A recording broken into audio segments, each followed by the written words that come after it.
So this is an example of factoring using our diamond box method. So our problem here is 2x squared minus x minus 6. So I've set up my diamond and my box over here. The first thing that we're going to do is multiply our first term and our last term together, and that gives us a negative 12x squared. So using the diamond box method, we're looking for two numbers that multiply to negative 12x squared and add to negative 1x. So I've placed them here and here. So two numbers that multiply to the negative 12 and add to negative 1 are negative 4 and positive 3. Sorry, negative 4 and positive 3. Double check, negative 4 times 3 is negative 12. Negative 4 plus 3 is negative 1. Now we're going to take these two numbers and plug them into our box. So I've set up my box over here.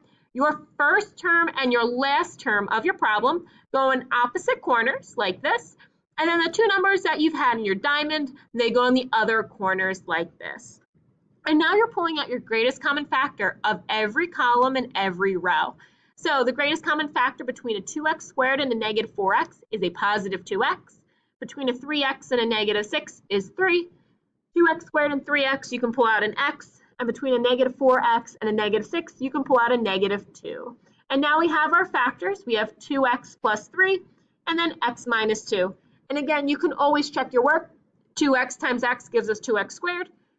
We get a negative 4x plus 3x gives us our negative x, and then 3 times negative 2 is negative 6.